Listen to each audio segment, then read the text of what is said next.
No deja de ser curioso, no, atractivo, no sé si es curioso, algo de lo que pasó esta semana, de lo que pasa, ¿va? Por un lado, entre Buenos Aires colapsada a raíz de la huelga en los subtes, la intervención a Chicone, el Bardo con el proyecto de ley que le saca al Banco Ciudad los depósitos compulsivos de trámites judiciales. ¿Qué más? Los 4 millones de litros de leche que tiraron los tamberos. Hubo y se creó las dos cosas, la sensación de un clima muy dificultoso. Y por otro, les cuento, en el ambiente periodístico, en lo que no se divulga hacia afuera, en lo que solo conocemos los que andamos por acá, por la cocina mediática, o parte de ella, fue coincidente hablar de una semana más bien fiambre, que es algo del argot periodístico de las redacciones, cuando no hay noticias, o hay pocas, o son muy poco novedosas, ¿sí? El paro en los subtes disimuló esto hasta cierto punto, porque hacia mediados de semana, hacia el jueves, el drama pasó a ser un paisaje habitual, el drama de cómo llegar al laburo. Recién hacia ayer,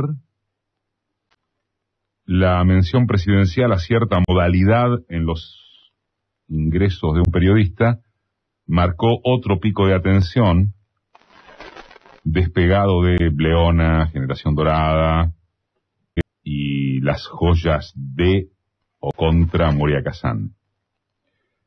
Pero fue centralmente una repercusión de redes sociales. Si se fijan, van a ver que los medios de la oposición, incluso Clarín, prefirieron amortiguar el impacto, remitiendo la denuncia al marco de un nuevo exabrupto y buchoneo de Cristina por cadena nacional. Quedará para otro momento que nunca llega, el debate profundo, o el debate a secas, acerca de la reciprocidad entre ejercicio de la profesión y vínculos publicitario-corporativos. La verdad, uno cree que es injusto o parcializado concentrar en solo un colega el marcaje de una práctica generalizada. Pero es tan injusto, tan inequitativo, si prefieren, como dedicarse con exclusividad a la relación entre posicionamiento ideológico y publicidad oficial. Esos son los principios del periodismo que se proclama independiente. Si hay quienes no están de acuerdo, se puede probar con otros. Dicho esto, retrocedamos unas líneas y apliquémonos al presunto contraste mencionado. ¿Pasa de todo? ¿O estructuralmente no hay mayores sucesos? Vamos a ir en el orden enunciado. Acerca de la medida de fuerza en los subterráneos, uno cree que se puede otorgar el hándicap de obviar lo elemental. ¿Sí? No hace falta caer en título muy original, digamos, hoy en una nota de página 12. ¿Cuándo asume Macri? ¿Cuándo asume? No se hace cargo del Borda, no se hace cargo de los hospitales, no se hace cargo de que la policía esté en los hospitales, no se hace cargo de... Bueno, concedamos el hándicap, ¿sí? Obviemos que los subtes corren por la capital, que la empresa rectora es de la capital, de la ciudad, que Macri firmó un acta habiendo tomado la responsabilidad de asumir que 2 más 2 son 4, que produjo un tarifazo del 127% hace unos meses, del que no se retrotrajo, Y que escucharlo a él, a Macri, hablando de que su prioridad son las necesidades básicas de los jardines de infantes y los comedores escolares afectados, y acepta gestionar los subtes sin la nación haciéndole las obras, es lo mismo que creer en la virginidad de María. Obviemos.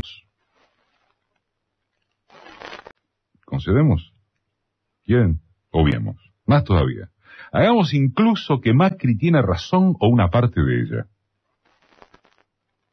Que firmó el acta porque Cristina le dijo que tendría la plata de las obras a como fuere, que le corresponde no la legitimidad, pero sí la licitud de seguir esperando que todo le venga de arriba, porque administrativamente tiene de qué agarrarse para hallar excusas constantes. Hagamos que todo lo que no funciona en su ejido es invariable culpa de otros. Hagamos que no importa que el presupuesto porteño sea descomunal. Hagamos, en pocas palabras, que Macri es una víctima. Si hacemos que eso es cierto, después, en todo caso, podemos seguir charlando acerca de la actitud o la persistencia de los metrodelegados, quién puede tener razón circunstancial. Pero, ¿se justifica hacer pasar por los dramas o inconvenientes de una ciudad el centro del universo? No pasa más nada en este país o en el mundo. Con un agravante, porque el drama, uno tiene que entenderlo así, es la angustia cotidiana de millones de personas con problemas para llegar al laburo, malhumoradas, agotadas. Pero también está el drama, intelectualmente es así, no va en perjuicio de lo otro, de que ese aspecto obnubila, cierra, clausura el debate sobre el proyecto, modelo o gestión que atestigua un trabajo mejor garantizado, o cuál es la política de transporte. Es decir, el impacto, el artificio, queda por encima de todo eso. Y circulan por carril consonante todos los temas restantes de estos últimos días. La intervención a Chicone seguro podría haberse resuelto con antelación, en vez de dejar otro orificio libre para que se interprete como única intentona de salvar a Vudú, de protegerlo. Sin embargo, eso no quita que el nudo final de la cuestión es la prerrogativa estatal de imprimir moneda como mejor le conviene. ¿Qué es lo perseguido de manera obsesiva con el señalamiento de que el vicepresidente incurrió en por lo menos irregularidades inquietantes? ¿No es acaso la pretensión de darle a sus eventuales andanzas el carácter de corrupción orgánica? Si ocurriera la demostración de que Vudú es culpable o responsable de tráfico de influencias, ¿en qué variaría la apreciación de la película completa? Dicho de otro modo, si la aspiración de máxima es el virtuosismo absoluto de todos los funcionarios públicos como condición indispensable para juzgar la política, y si encima ese anhelo lo motoriza la gente de negocios de las corporaciones mediáticas, simplemente no se puede seguir discutiendo de nada. Eso es una extorsión y cínica, no una discusión honesta. La verdad de la milanesa es que apelan a estos ardides porque no consiguen, siguen sin poder anclar, no consiguen anclar en una dirigencia opositora profesional y eficaz, capaz de fijar un menú competitivo contra el establecido, virtudes y errores mediante, por el gobierno en general y sobre todísimo la presidenta en particular. Volvieron a demostrarlo otros episodios de la semana. La llamada ley Chicone la aprobaron en las comisiones senatoriales con el apoyo opositor. Y en diputados el moyanismo fue dividido ante el proyecto sobre el Banco Ciudad. Todo esto sin siquiera darse el lujo de incluir la nómina de asuntos que auguraban, según el temario contrincante, un segundo semestre terrible. No hay ninguna tirada de manteca al techo, quede claro. Hay el reconocimiento oficial de que la creación de empleo se frenó, sin ir más lejos. Pero también resultó que el pronóstico de apocalipsis por el control cambiario no tenía asidero alguno.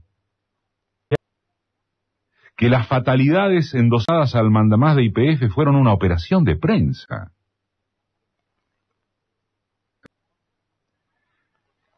Con casi total seguridad se podría augurar que el próximo culebrón conflictivo será atravesado por las secuelas de la renuncia de Silvina Gbirtz. Pero ocurre que la titular de Educación bonaerense se va por izquierda, alertando que no piensa ser la ministra del ajuste. Los gremios docentes de la provincia le manifestaron su apoyo, y entonces lo que queda es el espacio para que los medios opositores defiendan a Scioli por la derecha. Sin perspectivas de aliento largo este tema tampoco.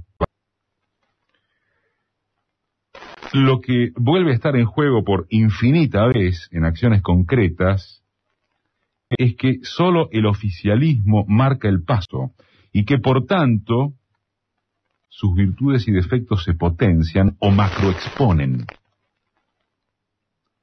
En esa dinámica también se refuerzan las definiciones de cada quien respecto del partido que toma. Del partido que se toma. Leopoldo Marechal decía que oía hablar de escritores comprometidos y no comprometidos y que a su entender era una clasificación falsa.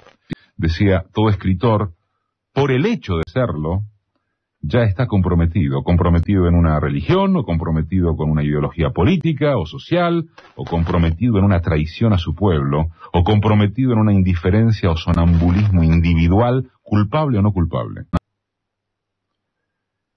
Años más tarde, Rodolfo Walsh acentuaría la definición, pero adjudicándole el papel al papel imprescriptiblemente obligatorio que tienen los intelectuales, aquello que había dicho Marechal.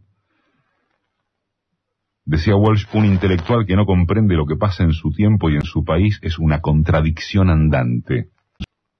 Y el que comprendiendo no actúa, tendrá un lugar en la antología del llanto, no en la historia viva de su tierra. Se está con las necesidades de las mayorías o se está con sus enemigos. No hay término medio. Sentencias como estas que aludimos desafían al rol intachablemente virtuoso con que pretenden investirse hoy las corporaciones mediáticas y sus cagatintas. El paso del tiempo solo ha modificado aspectos formales. Las grandes cadenas de contextura periodística ocupan el lugar determinante que antes se confería, entre otros, a escritores e intelectuales. Nada parece tener contexto. Nada de nada. Basta comentar o editar de manera aislada cualquier conflicto, llámese paro en los subtes, denuncias sobre militantes o sospechas de corrupción, para tejer desde esas indignaciones un entramado de podredumbre generalizada. Las partes por el todo, como si encima no hubiera las circunstancias, los antecedentes de qué pasó cuando gobernaron los catedráticos del moralismo. Como si pudiera caerse en la religiosidad de los socios del silencio, de los cómplices activos o pasivos con las dictaduras, y en algunos casos de la traición a sí mismos, si se toman en cuenta sus discursos de otrora, cuando eran progres y cargaban contra sus patrones actuales. De todo laberinto se sale por arriba, decía también Marechal en uno de sus poemas. Es una buena apelación para convocar o enrostrar a tanto boludo que se confunde entre agitaciones naturales y rumbos generales.